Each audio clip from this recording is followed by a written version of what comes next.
Classification of elements.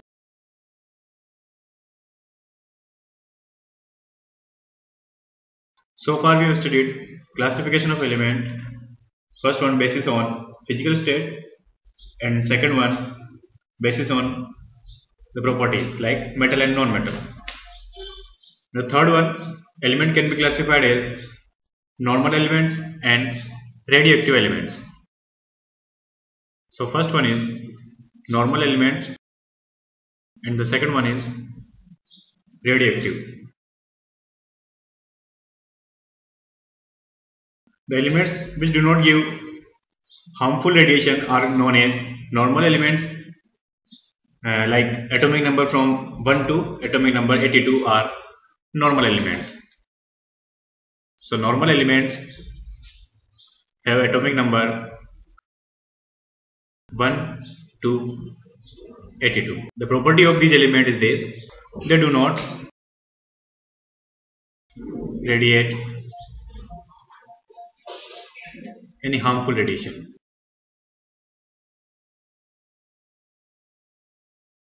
Now the elements which radiate the harmful radiations are known as radioactive elements, and obviously atomic number starts from 83 to 180. So radioactive elements starts from atomic number 83 to 118. There is exception in the radioactive elements. The atomic number 113, 115 and 117 are normal elements. The next topic is compound. A pure substance which is composed of two or more elements combined chemically in a definite ratio such that it can be broken into elements only by chemical means is known as compound. So we can define compound: a pure substance composed of two or more type of atoms which combine chemically in a definite ratio such that it cannot be broken down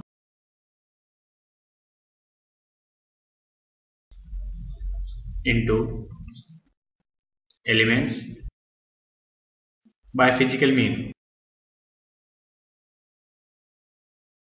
are known as compound. For example, H2O, NH3, CO2, etc. So we can define why H2O is a compound. You know, H2O is composed of hydrogen and oxygen. So according to our definition, the pure substance which is composed of two or more type of atom. So here in H2O there are two type of atom, that is hydrogen and oxygen, which combine chemically. Here hydrogen and oxygen combine chemically by covalent bond with sharing of electron in a definite ratio. Here we can find out the ratio of hydrogen and oxygen by mass in which they combine. Simply, there is hydrogen is 2, so mass of hydrogen is 2 and number of atom of oxygen is 1, so mass of oxygen is 16. Simply ratio comes to 1:8. So wherever you find H2O, the mass of hydrogen and oxygen by mass in which they combine will be 1:8. Now the third point in the difference is that it cannot be broken down into elements by physical means. Now if you want to break down this H2O into hydrogen and oxygen, you cannot break this by physical means. For example, just by boiling, you cannot separate them. If you want to separate hydrogen and oxygen from H2O, then only method is chemical means, that is electrolytically. If you want to separate hydrogen and oxygen from H2O, there should be electrolysis of water, no other mean. So these are the compounds. Now the compounds can be further classified as acids, bases, salts like sulfuric acid, nitric acid, hydrochloric acid, formic acid, etc. are the compounds which can be classified as acids. Bases, sodium hydroxide, potassium hydroxide, calcium hydroxide, these are bases. And third one, salts, sodium chloride, potassium chloride, calcium carbonate, etc. That is, the compounds which are formed by combination of acid and base are known as salts. So compounds can be classified also in acids, bases and salts. Examples of acids: hydrochloric acid, sulfuric acid, acetic acid, etc. In case of bases, sodium hydroxide, calcium hydroxide, potassium hydroxide. In case of salt, that is combination of acid and base, NaCl, Na2CO3, CaSO4, etc. These all acids, base and salts follow same properties of the compounds that we have discussed earlier. Now, types of compounds.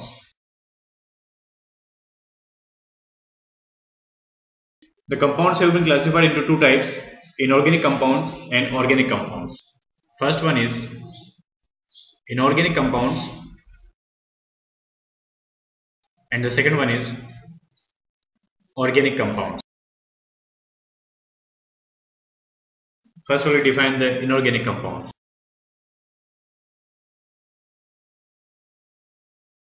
As its name indicates, these compounds have been mostly obtained from non-living sources such as rocks and minerals. A few examples of inorganic compounds are NaCl, marble, washing soda, baking soda, carbon dioxide, ammonia, sulfuric acid, nitric acid, etc. That is, we can say these compounds obtained from non-living sources. So main character of this compound is obtained from non-living sources. Example includes hydrochloric acid, marble, that is CaCO3, sulfuric acid, H2SO4, carbon dioxide, CO2, ammonia, NH3. All these compounds are obtained from non-living sources, hence categorized under inorganic compounds. The second category is organic compound.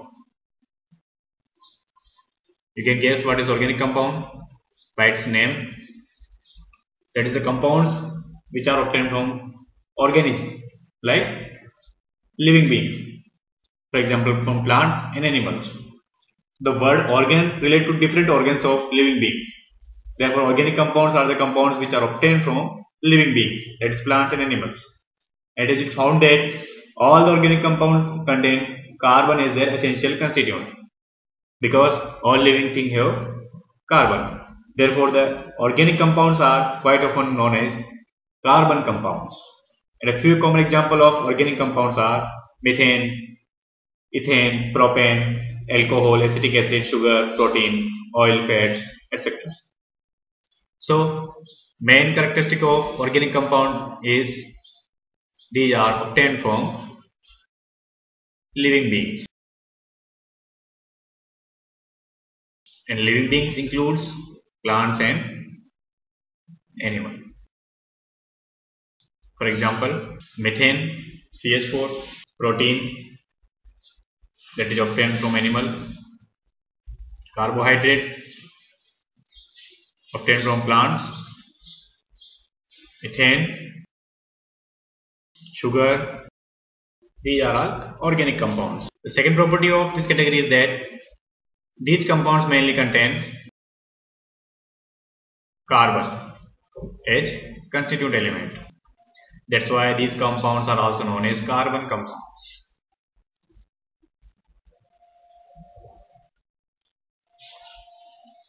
So this was all about organic compounds. The next topic we will start is mixtures. The most of the material around us are not pure substance. but contain more than one substances, elements or compounds. Such materials are known as mixtures. So generally we define the mixture something which is not pure. Okay,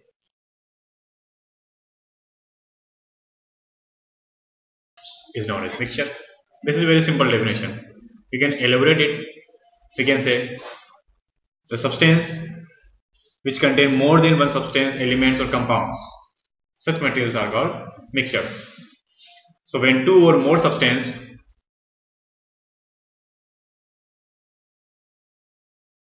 may be element, compound or both are mixed together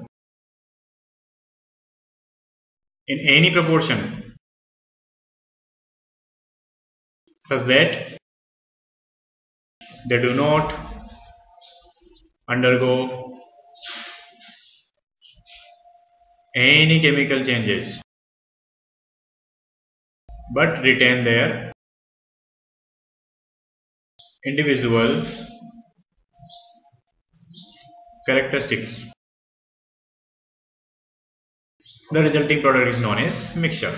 So when two or more substances, which may be elements, compound and both, are mixed together in any proportion, proportions should not be fixed, such that they do not undergo any chemical changes. There should not be any chemical change while you are mixing these two or more substances, and retain their individual characteristics. And another thing is that you can separate these constituents by physical means, alike compounds. So next is type of mixtures. We can classify the mixture in homogeneous and heterogeneous. Mixtures are of two types. First one is homogeneous and second one is heterogeneous. Now what is homogeneous mixture? Let's see. Its name indicates a mixture in which different constituents are mixed uniformly is called as homogeneous mixture. So a mixture in which different constituents are mixed uniformly is known as homogeneous mixture. For example, all solutions,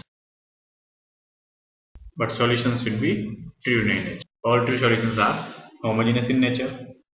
For example, solution of NaCl in water. Here we can analyze that whether a solution is homogeneous or not. Suppose you mixed some salt of NaCl in H2O.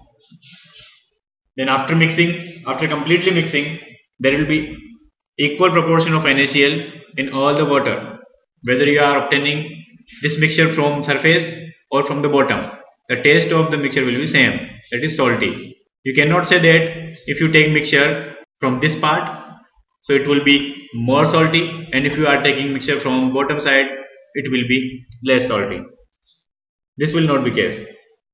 Here all the mixture after mixing will be homogeneous in nature. That is, the properties of this solution will be same throughout the solution. This is known as the homogeneous. But here it is known as mixture. Now you can prepare many such solutions like sugar in water, copper sulfate in water, etc. Similarly, alloys. Alloys are also categorized under homogeneous mixture. We can say alloys, for example, brass.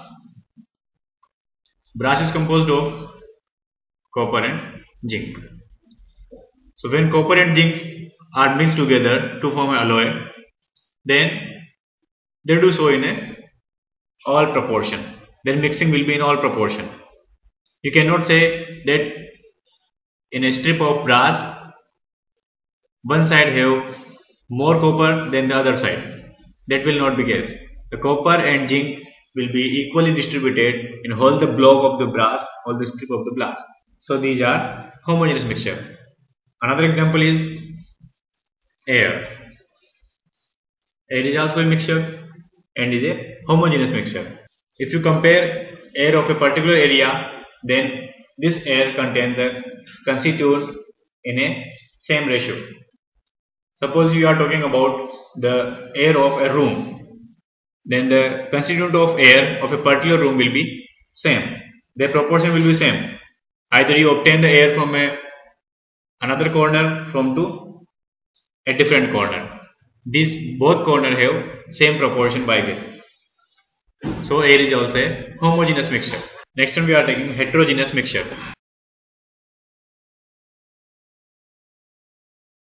Now heterogeneous mixture is a mixture in which different constituents are not mixed uniformly.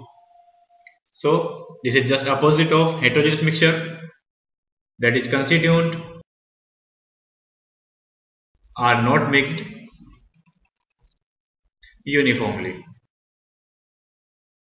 are known as heterogeneous mixture. Example, you can take any mixture in which they are not uniformly mixed, like mixture of sand plus salt, mixture of iron powder and sulfur, soil, etc. These are heterogeneous mixture. If you talk about suspension, this is also type of solution. This will be also categorized under heterogeneous mixture because the properties of constituents are not same throughout the solution, or we can say properties of the solution are not same throughout the solution. These will be different in the different part of solution. So you have seen what is the mixture and what are the type of mixture. Now we can differentiate the mixture and compounds. That is what is the basic differences between these two categories. So we make a table. First one is compound and on other side is mixture.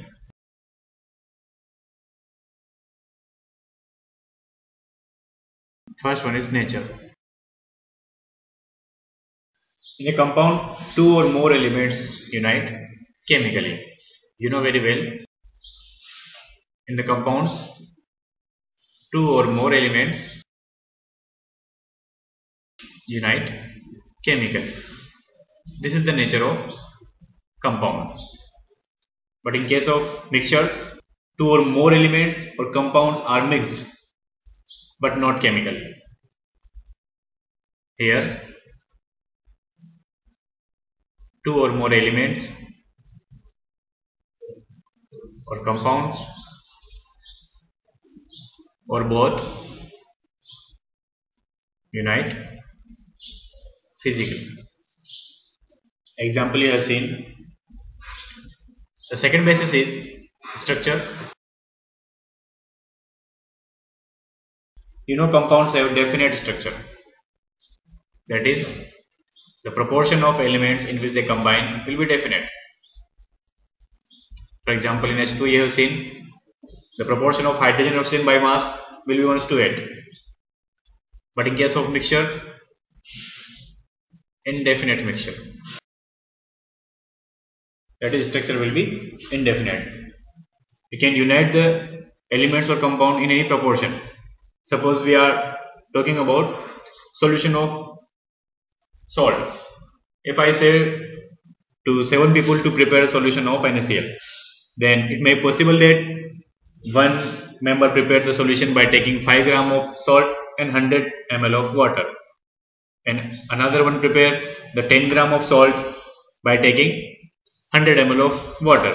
So there will be variation in the mass of mass of salt and water, but that one will be known as mixture only. So all the 7 samples will be known as mixture, and mixture of NaCl in water, they will not be different. So the structure will be indefinite. You can mix in any proportion, that will be known as mixture. The third basis is composition.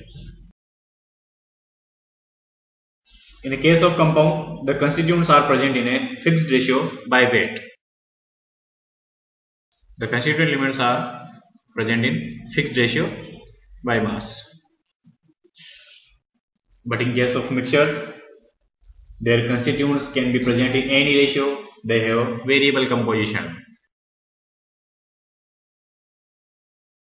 The fourth basis is properties. The properties of compound are entirely different from those of the properties of constituent. So you can say properties of compound is different from constituent element. We can prove this. Suppose we are taking example of H2O. You know H2 is made up of hydrogen and oxygen. Now first talk about the property of hydrogen, then oxygen, then H2O, and compare these. First of all, hydrogen, you know, property of hydrogen is it is act as fuel, so it is flammable. Okay. In case of oxygen, you know, it is not act as fuel but can support the fire. It can support combustion. And in case of H2O, neither support nor act as fuel, but it can extinguish the fire. So you have seen that the property of H2O is totally different from property of hydrogen and oxygen separately. So we can say here properties of compound is totally different from properties of constituent element. But in case of mixtures, you know, the constituent of a mixture retain their individual physical and chemical property. They retain their chemical as well as physical properties. The next one is separation of constituent.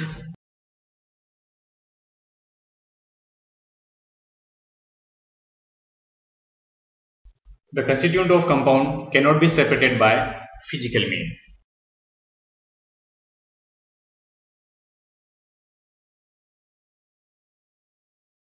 You know it very well.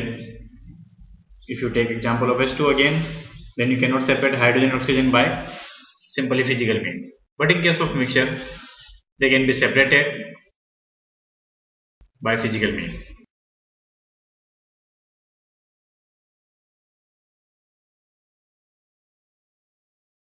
The next basis is energy changes. During the formation of a compound, energy is either absorbed or released. That is, a compound is the result of chemical change. You know that when hydrogen and oxygen combine, they form H2O, and there will be change in electrons, in the arrangement of electrons, and so there will be either release of energy or absorption of energy.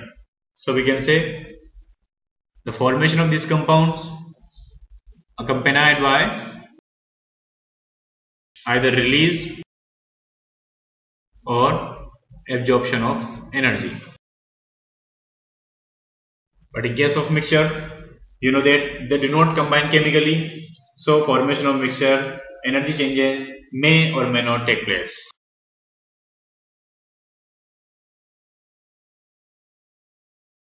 So this is the difference between mixture and compound.